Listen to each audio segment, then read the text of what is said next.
Right now, you're looking at an empty pantry, but I just so happen to have way bigger plans for this space.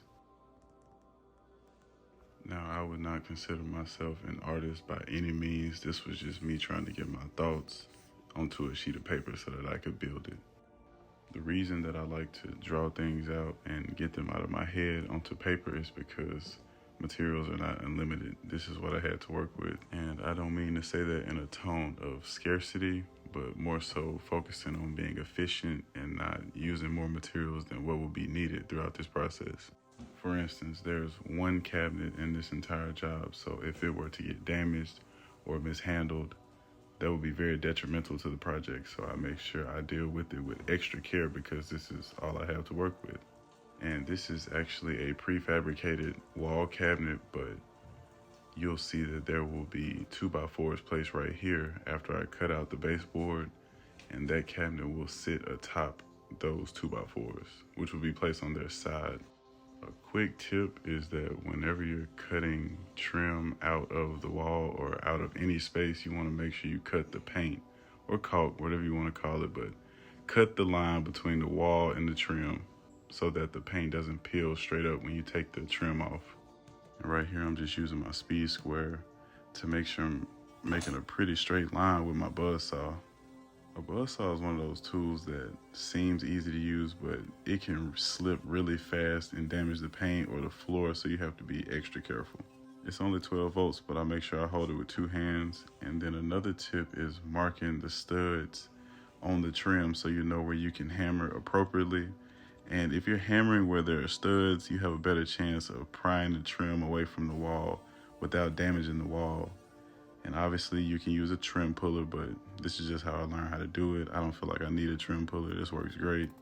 But I say that and I'll eventually get one and you'll see me with it, but just ignore that. When you get to the end of a piece, it's better to just pull it straight up. Again, that's just less damaging for the paint. My entire goal when I'm doing any level of demolition is to not damage anything so that I don't have to do any repairs. So I check for nails, and I'm ready to start measuring for the platform that will go beneath the cabinet. This is not something that's concrete. If you're doing this yourself, I don't think that there's a specific way that's stronger than the other. These 2x4s are pretty strong when they land on their side, but the method I chose to go with was just making 2 rectangular boxes that will make an L shape in this space, and that will create a bottom shelf and also a space for the cabinet to sit on. And this is my test piece, and I make sure it is a snug fit. And after I can confirm that, then I knew that it was ready for me to go ahead and cut all my other pieces and assemble the boxes. Something else to keep in mind when doing these types of projects is scribing your pieces, whether it be with another piece or up against the wall or to the floor. It is always better than taking a measurement and going and transferring that measurement to a new piece. Any situation where you can directly use the piece that you're going to use and scribe a mark onto the surface of whatever you're going to apply it to, that is always the most accurate way to make cuts on a saw. There's no such thing as a perfect home because humans build homes. So anytime we're making additions or doing repairs or creating new life in different spaces, we have to account for a human mistake before us. Myself included, I don't think that anyone who does this type of work has done a flawless job ever. It's all about getting things as close to perfect as they can be, and also making sure that the customer is satisfied with your work. If you happen to be doing this for yourself or for your own family, there's slightly less pressure or more pressure depending on your family. So either way, it's always best to be precautious and take into account as many details as you can when doing these types of things. After sitting the cabinet on the platform, this is what it looked like, so you can kind of get an idea of how things are about to take shape. And I was just using 1/2-inch veneered plywood to do this job. The majority of the rip cuts that I made on this job, I made them with a skill saw, and I just simply marked both ends of the sheets of plywood and I pulled a chalk line. This is probably the most efficient way to get a straight cut without having a track saw. Although I try not to focus on what I don't have, I do have a really nice skill saw and I have a chalk line, so I use that. Since all of the shelving in this space is 13 inches deep, then most of my rips were pretty much the same, so I was able to use my miter saw to do my best to get these angles to match up, and where they didn't, I did use wood putty. I really do think that the true mark of a great carpenter is not having to use any filler or caulk, or at least not that much. So on each job, I try to have as little seams as possible, but in learning new things and taking on different projects, you're going to have seams, you're going to have spaces where you learned, and most times the work still turns out nice if you're confident going into it. Transparency is also a great policy. I try to be honest about the types of projects I can handle. For instance, this butcher block, I've cut butcher block a multitude of times. I feel very comfortable installing it. So I knew that myself and my tools were able to cut it. I'm saying that to say that if they were to ask for something like quartz or granite, I would have to refer them to someone else because that is not my area of expertise. I deal with wood, me being a carpenter. And whatever you do, you have to know who you are and what you do best. And this is how it looked after the bottom shelf came together and I installed the countertop, or at least half of it. Knowing that I was working with 2 sheets of plywood, I knew that I had plans to do some type of wall cabinet that will be floating, essentially. So I was going to use this 1 sheet of plywood and make rips, and this will formulate the materials that I need in order to assemble a custom wall cabinet for this space.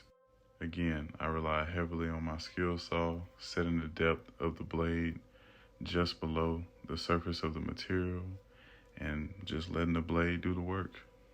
Areas like this is when you can get really creative in doing carpentry or even DIY projects. These are all of the 1/2-inch plywood pieces that will make the cabinet box and the shelves. It will also be trimmed out with red oak trim, which you'll see later. And what I use to put this all together are these GRK screws, and they come with a really nice bit that stay attached to the trim screws as they go into the wood. And even something like screws are expensive, so I try my best to use those sparingly and not just be wasteful. All materials have a cost, and I want to make sure that I'm not using things just because they may be accounted for. I don't think wastefulness is an attractive trait in any setting, but especially not in a business setting. This is what the cabinet looked like after the shelves were installed and the sides and the back. Sanded all the edges down and filled the holes with wood filler. And I installed a piece on the wall to kind of help me out with installing it. It will be removed later, but it acted as a lip for me to be able to rest the cabinet and see what it would look like, and also assure that it'll be level. After the countertop was installed and also this cabinet, this is what the pantry began to look like. I just recreated the process of adding the brace for the shelf, the trim on the front. It becomes repetitive at a point, but these are custom shelves, so I cut them all individually to fit the specific space that they were going in. If you're doing an L-shaped room like this, something else that is possible to do is cut the entire L-shaped shelf at one time, assuring that there is no seam, but there's also just a lot of math involved with that, so use that at your own risk. By this point, I knew that I was down to basically my favorite part, which is installing trim. And what I'm using here, like I mentioned before, is red oak. I think that the red oak had a really nice contrast against the shelves, and it also went well with the butcher block and the brown paint in the room. And right now, the cabinet box is still a little naked, so it's the last thing to trim out. Before I do that though, I wanted to go ahead and unravel the backsplash, which is also butcher block. It'll be a simple but effective addition to the room. You do not necessarily have to do a backsplash. You could put caulk or silicone or even just a smaller piece of trim, but if it's possible, matching the countertop with a backsplash looks great. While I was at it, I went ahead and cut some pieces of 1x so that I could make some baseboard. These trim pieces are white. They'll match the cabinet color and also the trim and the rest of the home and the pantry. And the way that those were installed was I just put them up against the 2x4 platforms that are on the bottom and used my brad nailer to secure them.